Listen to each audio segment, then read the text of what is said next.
मनस्ताप झाला याबाबतची भूमिका त्यांच्यावर मागील त्या पदावर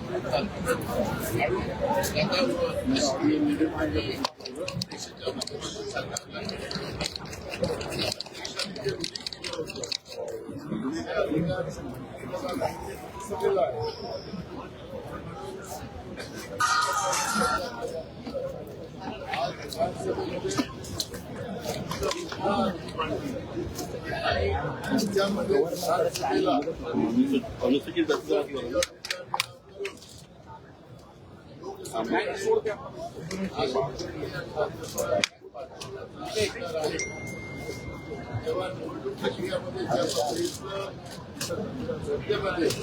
मतदारांमध्ये आणि उमेदवारांमध्ये प्रस्ताव झाला त्याबद्दल आपल्या मुख्यमंत्र्यांनी सांगितलं पहिल्यांदा अशा पद्धतीची निवडणूक प्रक्रिया राज्याच्या मुख्यमंत्र्यांनी सांगितलं पण या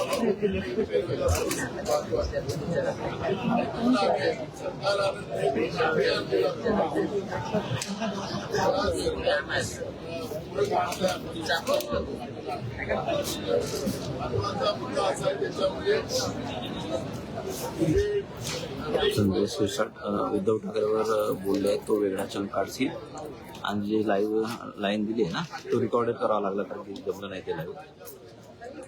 तर 3-4 मिनिटाचा आहे तो, करून घेतो आणि क्लोजिंग थोडं कट करायला लावतील. दुसरी क्लोजिंग पाठवली आहे नागपूर मुंबई बोललो तो क्लोजिंगला, तर ते नागपूरवाला दुसरं पाठवलं आहे.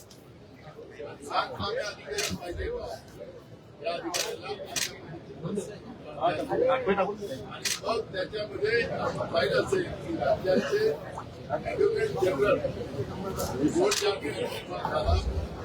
राज्याच्या ॲडव्होकेट जनरलने सांगितलं निवडणूक आयोगाला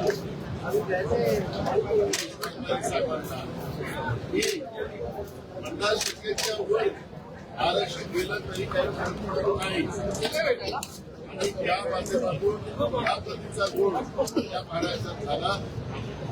आता हा ॲडव्होकेट जनरल पुराचा माणूस असतो हा राज्य सरकार जो आमचा आरोप होता या आरोपाला आता वस्तुस्थितीमध्ये आता आलेला आहे. सरकार आणि निवडणूक आयोग मिळून लोकशाहीचा भुसा डोळ्यातून करते आहे आणि पदाचा दुरुपयोग राज्य सरकार आणि निवडणूक आयोग मिळून करते आहे.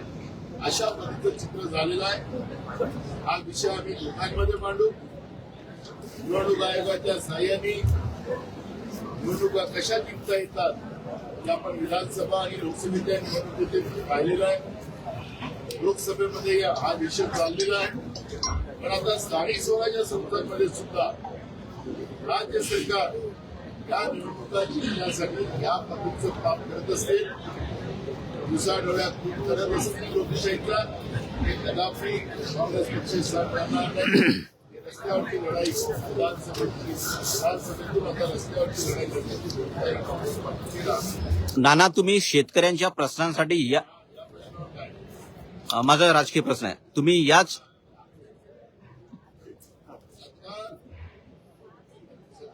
मुख्यमंत्री स्वतः बोलले तुमच्या माध्यमात, मुख्यमंत्री स्वतः माध्यमाशी बोलले की पहिल्यांदा आम्ही मलाच माहिती नाही काय भूमिका घेत नाही. कालच लोक आयुक्त त्यांना अधिकार ज्यादा दिले त्याच्यामध्ये निवडणूक आयोगाने त्याच्यामध्ये इन्व्हॉल्व केलं. मग हे सगळं करत असताना कायदे हे सोयीपणे वापरायचं हे सरकारची भूमिका आहे का हा प्रश्न या निमित्तानं निर्माण झालेला आहे. म्हणून विधानसभेत आम्ही भूमिका मांडू सुद्धा ही सरकारने मांडली होती. तिला जेव्हा सरकार समर्थन करत नसेल हे सरकार जाऊन या पद्धतीचं निवडणूक आयोगाच्या माध्यमातून कृती करून मतदात्यांचं आणि उमेदवारांचं एक प्रकारचं अपमान करण्याचं आणि त्याला त्रास देण्याचं काम सरकारच्या वतीने चाललेलं आहे. याचा आता आपला थेट अर्थ साहेब स्ट्रॉंग रूम मध्ये ज्या ईव्हीएम्स ठेवल्या आहेत भाजप पक्षाचे